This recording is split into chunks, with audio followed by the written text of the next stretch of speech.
Bibili naman ako ng pagkain ng manok. Tingnan mo, mga kalsada, puro puno. Ayan o, puro puno. Diba? Puro puno. Ayan o. Magkabilaan yan, puno. Ayan. Puro puno yan. Diba? Kaya paggabi dito madilim.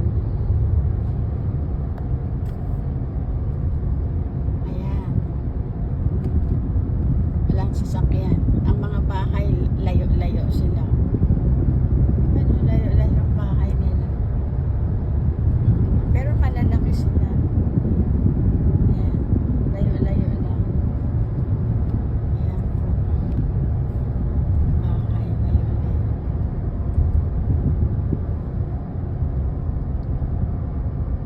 Ayan. Diba walang sasakyan? Pagkabilaan na laki ng puno. Hanggang dito na lang muna. Mamaya na pagdating namin dun sa bilihan na